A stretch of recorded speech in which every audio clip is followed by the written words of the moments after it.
Me di cuenta de que las pruebas de la existencia de Dios, aunque no lo demostraban, eran bastante interesantes. También entendí que ser ateo ya no sería una opción aceptable para mí, que era la menos lógica de las opciones. No voy a repasar toda la cronología de lo que realmente sucedió, pero permítanme resumir para ustedes el tipo de argumentos que finalmente me llevaron a la posición de reconocer que la creencia en Dios era un acontecimiento intelectualmente satisfactoria, pero también algo de lo que cada vez más descubría que tenía hambre espiritual. Y curiosamente, algunos de los indicadores de Dios habían estado delante de mí todo el tiempo, procedentes del estudio de la naturaleza. Y realmente no había pensado en ellos, pero aquí estaban. Aquí hay una que parece una afirmación obvia, pero tal vez no lo es tanto. Hay algo en lugar de nada. No hay razón para que así sea. Esta frase de Wigner, el premio Nobel de Física, me llamó la atención. Porque yo había estado involucrado, por supuesto, como estudiante graduado, trabajando con la mecánica cuántica, con la ecuación de Schrödinger. Y una de las cosas que más me habían atraído de las matemáticas, la física y la química, era cómo funcionaba este tipo particular de representación de la materia y la energía. Quiero decir, realmente funciona bien. Y una teoría que es correcta a menudo resulta ser simple y hermosa. ¿Y por qué debería ser así? ¿Por qué deberían ser las matemáticas tan irrazonablemente eficaces en la descripción de la naturaleza? Está el Big Bang. El hecho de que el universo tuvo un principio, como prácticamente todos los científicos están llegando a la conclusión, hace unos 13.7 mil millones de años, en una singularidad inimaginable, donde el universo, más pequeño que una pelota de golf, apareció de repente y luego comenzó a volar en pedazos, y ha estado volando en pedazos desde entonces. Y podemos calcular esa singularidad observando lo lejos que esas galaxias se alejan de nosotros, y cosas como la radiación de microondas de fondo en el eco de ese Big Bang. Y por supuesto eso presenta una dificultad porque nuestra ciencia no puede mirar hacia atrás más allá de ese punto. Y parece que algo surgió de la nada. Bueno, se supone que la naturaleza no permite eso. Así que si la naturaleza no es capaz de crearse a sí misma, ¿cómo llegó el universo hasta aquí? No puedes postular que eso fue creado por alguna fuerza natural o no habrás resuelto el problema porque entonces vale. ¿Qué creó esa fuerza natural? Así que la única explicación plausible, me pareció, es que debe haber alguna fuerza sobrenatural que hizo la creación. Y por supuesto, esa fuerza no tendría por qué estar limitada por el espacio o incluso por el tiempo. Ahora estamos llegando a alguna parte. De acuerdo, imaginemos que hay un creador, llamémosle Dios, que es sobrenatural, que no está limitado por el espacio ni por el tiempo, y que es un buen matemático. Y esto empieza a tener sentido. Bueno, Dios también debe ser un físico increíble. Porque otra cosa que empecé a darme cuenta con un poco más de lectura es que existe este fenomenal ajuste fino del universo que hace posible la complejidad y por lo tanto la vida. Los que estudiéis física y química sabréis que hay toda una serie de leyes que rigen el comportamiento de la materia y la energía. Son ecuaciones sencillas y hermosas, pero contienen constantes como la constante gravitatoria o la velocidad de la luz. Y no se puede deducir en la actualidad el valor de esas constantes. Son lo que son dadas. Tienes que hacer el experimento y medirlas. Bueno, supongamos que fueran un poco diferentes. ¿Importaría eso? ¿Cambiaría algo en nuestro universo si la constante gravitacional fuera un poco más fuerte o un poco más débil? Algunos días pienso que es un poco más fuerte, pero no creo que realmente lo sea. Así que ese cálculo se hizo en particular en la década de 1970 por Barrow y Tipler.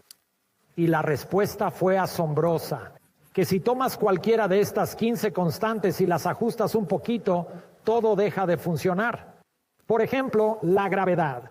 Si la gravedad fuera solo una parte en unos 10,000 millones más débil de lo que realmente es, entonces después del Big Bang, no habría suficiente fuerza gravitacional para dar lugar a la fusión de estrellas y galaxias y planetas, y tú y yo.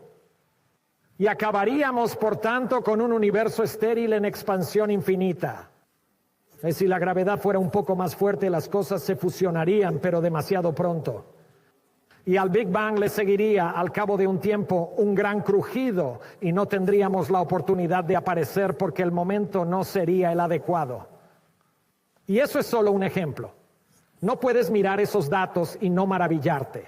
Es asombroso ver el filo de la navaja de la improbabilidad sobre la que existe nuestra existencia. Entonces, ¿de qué se trata? Bueno, se me ocurren 3 posibilidades. En primer lugar, quizá la teoría nos diga algún día que esas constantes tienen que tener el valor que tienen, que hay alguna razón a priori para ello. La mayoría de los físicos con los que hablo no creen que eso sea muy probable. Puede que haya relaciones entre ellas que tengan que mantenerse, pero no todo el asunto. Una segunda posibilidad. Tal vez seamos uno de una serie casi infinita de otros universos que tienen diferentes valores de esas constantes. Y por supuesto, tenemos que estar en el que todo salió bien o no estaríamos teniendo esta conversación. Así que esa es la hipótesis del multiverso y es defendible siempre y cuando estés dispuesto a aceptar el hecho de que probablemente nunca podrás observar esas series infinitas de otros universos paralelos. Eso requiere un gran acto de fe. La tercera posibilidad es que esto sea intencionado.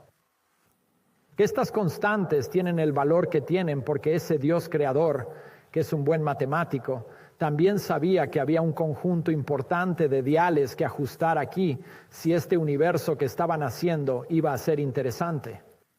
Así que tomemos esas 3 posibilidades. ¿Y cuál de ellas parece más plausible? Aplique la navaja de Occam si quiere, que dice que la explicación más simple es probablemente la correcta. Bueno, yo me inclino por la número 3. Especialmente porque ya he llegado allí en términos de otros argumentos sobre la idea de un creador.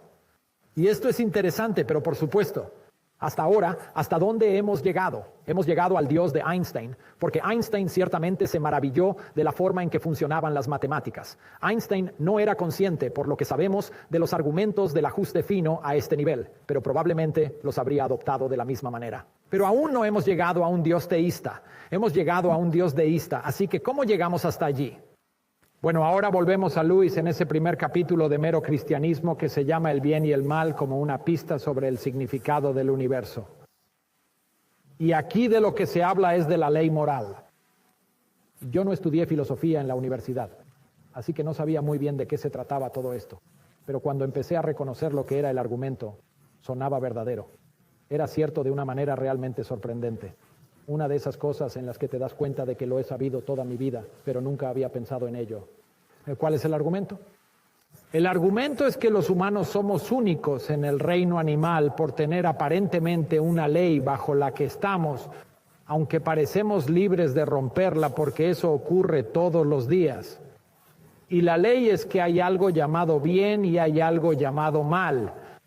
Y se supone que debemos hacer lo correcto y no lo incorrecto. Una vez más, infringimos esa ley. Y cuando lo hacemos, ¿qué hacemos? Ponemos una excusa. Lo que solo significa que creemos que la ley debe ser cierta y estamos tratando de ser liberados del gancho. Ahora la gente objetará rápidamente, espera un minuto, puedo pensar en culturas humanas que hicieron cosas terribles. ¿Cómo puedes decir que estaban bajo la ley moral? Bueno, si vas y estudias esas culturas, te darás cuenta de que las cosas que consideramos terribles estaban en su columna llamada derecho, debido a diversas expectativas culturales.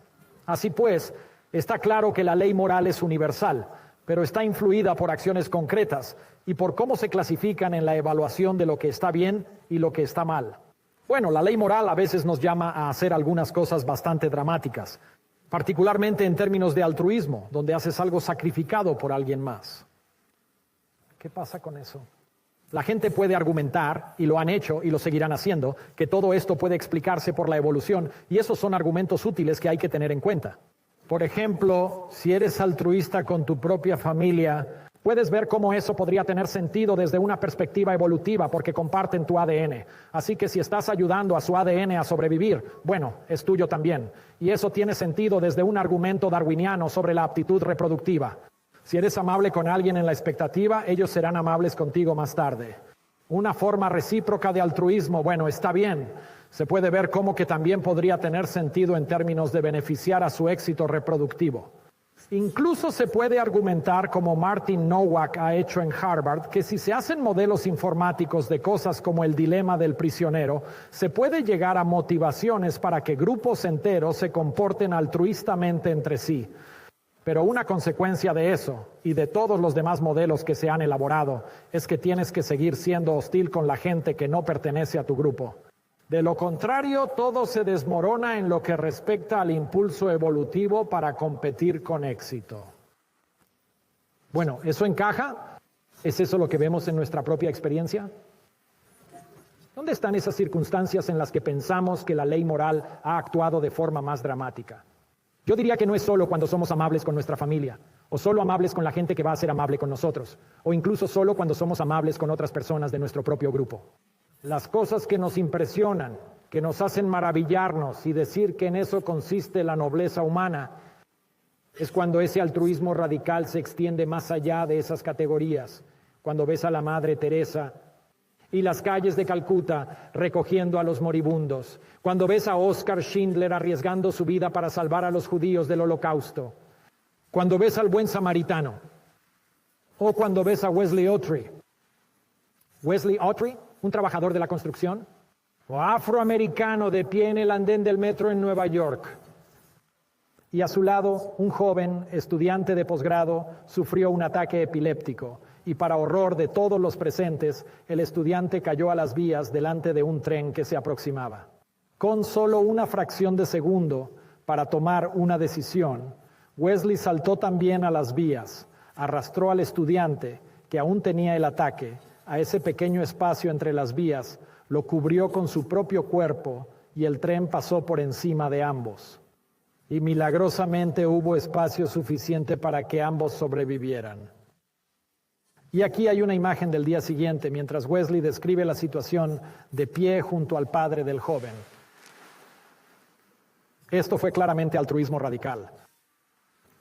Estas personas no se conocían entre sí, no tenían ninguna probabilidad de verse en ninguna otra circunstancia y pertenecen a grupos diferentes tal y como parecemos definirlos aquí en nuestra sociedad, siendo uno afroamericano y el otro blanco. Ahí, sin embargo, Nueva York enloqueció. Y deberían. ¡Qué acto tan asombroso! ¡Qué cosa tan arriesgada! Ahora la evolución diría, Wesley, ¿en qué estabas pensando? Hablando de arruinar tus oportunidades de aptitud reproductiva. Esto es un escándalo, ¿no? Así que piensa en eso. Una vez más, no te estoy ofreciendo una prueba, pero creo que cuando la gente trata de argumentar que la moral puede ser totalmente explicada por motivos evolutivos, eso es un poco demasiado fácil. Es una historia demasiado fácil. Y quizás debería pensarse que potencialmente tiene alguna otra razón reflejada para su presencia. Y yo haría la pregunta, porque Lewis la hizo en su capítulo. No solo pruebas de un Dios matemático y físico, sino de un Dios que se preocupa por los seres humanos y que defiende lo que es bueno y santo. Y que quería que su pueblo también se interesara por lo que es bueno y santo. ¿No sería interesante encontrar escrita en tu propio corazón esta ley moral que de otro modo no tendría sentido y que te está llamando a hacer precisamente eso? Eso tenía mucho sentido para mí. Así que después de pasar por estos argumentos en el transcurso de un par de años, y fue así de largo, luchando contra ellos, a menudo deseando no haber empezado nunca por este camino, porque me estaba llevando a un lugar al que no estaba seguro de querer ir. Empecé a darme cuenta de que tenía cierta serie de cuestiones inmutables que me llevaban en dirección al asombro. Temor de algo más grande que yo mismo, reflejado aquí por esta frase de Immanuel Kant, el filósofo: dos cosas me llenan de admiración y asombro en constante aumento. Cuanto más tiempo y más seriamente reflexiono sobre ellas, los cielos estrellados de fuera y la ley moral de dentro. Dios mío, en esas estaba yo. Pero entonces tuve que averiguar, si existe la posibilidad de este tipo de Dios y de un Dios que se preocupa por los humanos, ¿cómo es realmente ese Dios? Y ahora era el momento de volver a las religiones del mundo y tratar de averiguar lo que nos dicen al respecto. Y al leerlas, ya algo mejor preparado, pude ver que había grandes similitudes entre las grandes religiones monoteístas y que de hecho resonaban bastante bien entre sí en muchos de los principios, lo que me pareció bastante gratificante y me sorprendió un poco, porque había supuesto que eran radicalmente diferentes. Pero había diferencias. Ahora bien, más o menos por esa época yo también había llegado a un punto que en realidad no era reconfortante, que era la comprensión de que si la ley moral era un indicador de Dios y si Dios era bueno y santo, yo no lo era. Y por mucho que intentara perdonarme por acciones que no eran coherentes con esa ley moral, seguían apareciendo. Y por lo tanto, así como yo estaba empezando a percibir la persona de Dios en esta especie de forma borrosa, esa imagen estaba retrocediendo debido a mis propios fracasos. Y empecé a desesperar de si esto sería alguna vez una relación que podría reclamar o esperar tener debido a mis propios defectos. Y en esa zona de creciente ansiedad llegó la comprensión de que hay una persona en uno de estos credos que tiene la solución a eso. Y esa es la persona de Jesucristo, que no solo afirmó conocer a Dios, sino ser Dios, y que en este sorprendente e incomprensible al principio, pero al final, increíblemente sensato y edificante acto de sacrificio, murió en la cruz. Y luego se levantó de entre los muertos para proporcionar este puente entre mis imperfecciones y la santidad de Dios. Y de una manera que tenía más sentido de lo que jamás había soñado. Había oído esas frases de que Cristo murió por tus pecados y pensaba que era un galimatías, y de repente no lo era en absoluto.